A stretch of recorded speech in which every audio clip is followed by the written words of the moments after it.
Olá, hoje a gente vai mergulhar numa ferramenta mental muito poderosa. É tipo uma auto-hipnose bem prática para criar uma verdadeira blindagem emocional.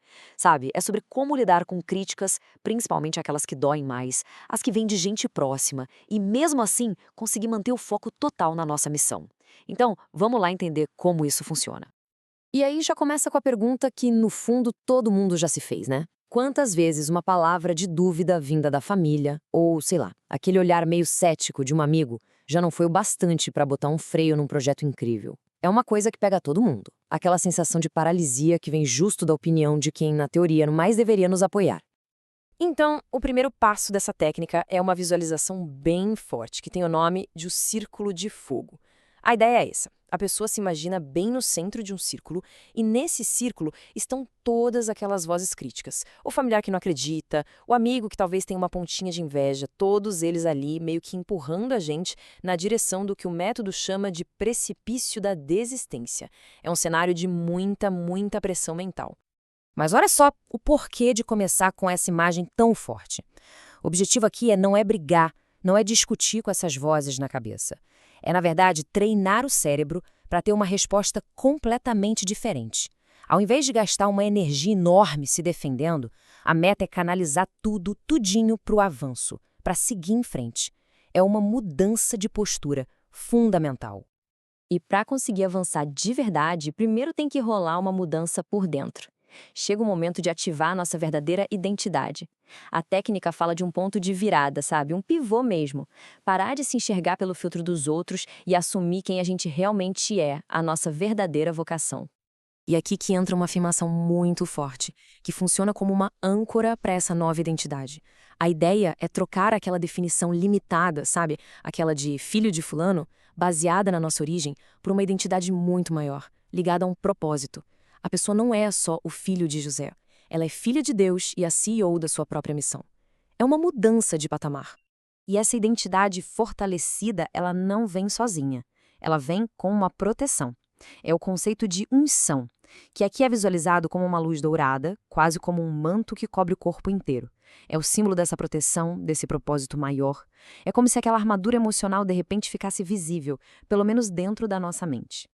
Ok, então com a identidade ativada e essa proteção já sentida, a gente chega no movimento principal, o tal do passe de mágica. É esse o ato que vai finalmente quebrar aquele círculo de fogo e abrir o caminho. E o mais incrível é a simplicidade disso. A força está aí. O comando é um só: caminhar para frente. Sem correr, sem lutar, simplesmente andar. E enquanto se caminha, aquelas pessoas críticas vão virando fumaça, umas sombras que não têm mais substância. A pessoa passa por dentro delas. E as palavras que antes cortavam, agora simplesmente atravessam sem machucar. E para afirmar bem essa nova mentalidade, a técnica dá uma frase de ancoragem para repetir mentalmente durante o processo. A opinião deles não é minha realidade. É basicamente uma declaração de independência emocional. É reconhecer que a opinião existe, claro, mas ela não tem o poder de definir a nossa realidade nem o nosso próximo passo. Certo. E depois de passar por esse círculo de fogo, o que acontece? Qual é o resultado? A palavra é clareza. A paisagem mental, antes toda tumultuada, muda da água para o vinho. A transformação é total. A gente sai daquele cenário de multidão furiosa, de barulho, de pressão, e entra num cenário completamente diferente.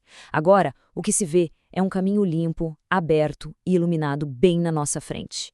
O caos virou ordem, a confusão virou direção. E o mais importante, esse caminho não termina no vazio, não. Lá no final dele estão as pessoas que a gente realmente precisa alcançar. Os clientes de verdade, o público certo, aquelas pessoas que não só querem, mas que precisam da solução que está sendo oferecida. O foco muda completamente. Sai de quem critica e vai para quem espera pela gente. Mas claro, né, um exercício mental só vale a pena se a gente consegue trazer ele para o mundo real. E como isso funciona na prática? Bom, pode ser ignorar aquele comentário maldoso, sabe? Sair daquele grupo de WhatsApp que só te joga para baixo, ou simplesmente escolher não responder a uma provocação. E nos negócios, essa aplicação é mais direta ainda. A fonte original sugere uma ação bem prática para a semana: a campanha para estranhos. O desafio é o seguinte: criar uma oferta, um conteúdo, qualquer coisa, e direcionar exclusivamente para um público frio, gente que não te conhece. E aí vem a regra de ouro, que é fundamental. Não é para divulgar para amigos ou família. O porquê é para buscar a validação que importa, a validação financeira, de quem compra pelo valor do que é oferecido e não por afinidade. E aqui tem um aviso de segurança muito importante. Aplicar essa técnica não significa ser arrogante ou desprezar as pessoas, de jeito nenhum. O exemplo usado na fonte é que Jesus não amaldiçoou Nazaré, a cidade que o rejeitou. Ele simplesmente seguiu com a sua agenda. A lição é essa: ame sua família, honre seus amigos, mas a sua missão não pode de forma alguma depender da aprovação deles. E a gente fecha com essa pergunta, que é bem provocativa, para ficar na cabeça, usando essa mesma analogia. Se a Nazaré de alguém, ou seja, o ambiente atual, rejeitou essa pessoa, talvez seja o momento de procurar pela sua Sidom. Um novo mercado, um novo público, aquele lugar que está pronto e esperando pelo que essa pessoa tem a oferecer. Fica a reflexão: onde está a Sidom de cada um?